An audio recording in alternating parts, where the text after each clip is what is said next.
Hey, what is up? Welcome to the Creative Timetable Show. It's the 5-minute show helping you get from shy creative to confident creative.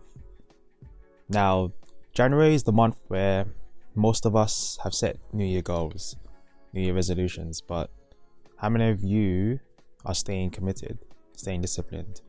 If you're on track, keep it up because you're doing better than most people out there. So that's my little show of support for you. And I mentioned this briefly in previous episodes that failure equals growth. I myself have made a crap load of mistakes in 2018, most of which could have been avoided if I had been a better human. So what I have lined up going forward in the creative time chamber are 10 mistakes you should avoid as a growing creative in 2019. This episode is mistake number 1, and that is forgetting why you are creating. So real quick, I love to draw letters. I picked up lettering towards the end of 2015 with the intent to evolve my passion for drawing and illustrating so that eventually it can become a full-time income. So I practice lettering on the weekends and most days after the day job. So I would simply grab my pencils and start drawing letters, tracing letters, and once I became good at that, I picked up brush pens and learned brush calligraphy, which was awesome because it was almost like skipping a step as I was able to create letters using a simple stroke from a brush pen rather than drawing around each letter. So fast forward to 2018, I was doing less lettering. My output decreased, and every time I tried to sit down to try to letter something, my attention was diverted. I was essentially procrastinating. And there were times where I asked myself out of sheer frustration, why am I even lettering this right now? You can see how without remembering why I started, passion for lettering started to fade. And yeah, there were external factors that did come into play. My priorities did change in 2018. However, I still wanted to create, but I didn't want to create for the sake of just creating. And this is where I revisited Simon Sinek's book Start With Why, which I highly recommend reading and digesting the contents because there's lessons to be learned in creating thriving businesses. The biggest takeaway for me, and it's a takeaway that is constantly repeated in this book because it's so good. Simon Sinek says, people don't buy what you do, they buy why you do it.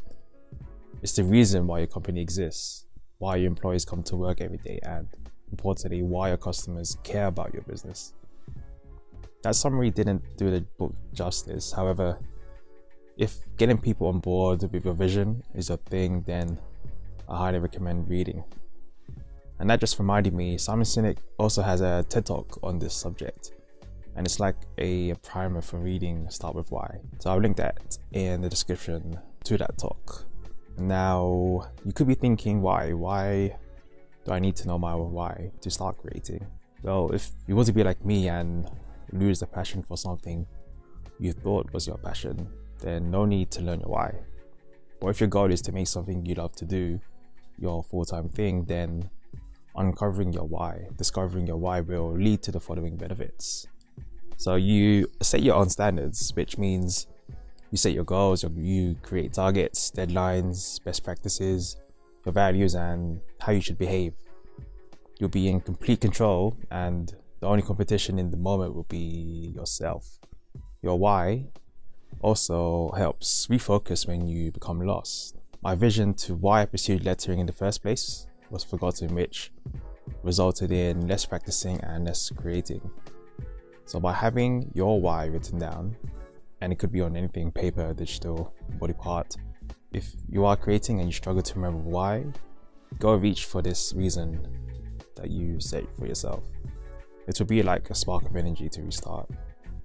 your why will become your leading differentiator. And Simon Sinek talks about this as well as the reason you get up in the morning and the reason employees feel compelled to get up to work. You can then use this differentiator to create a unique selling proposition which will attract more customers, users, clients, and this point actually segues nicely into your why attracts people similar to you. These kind of people will share the same values, mindsets, and beliefs. Therefore, you are able to communicate and resonate with people you want to listen to you. What you're doing here is building community, which is an incredible way to grow. And you learn with creatives doing similar things to you.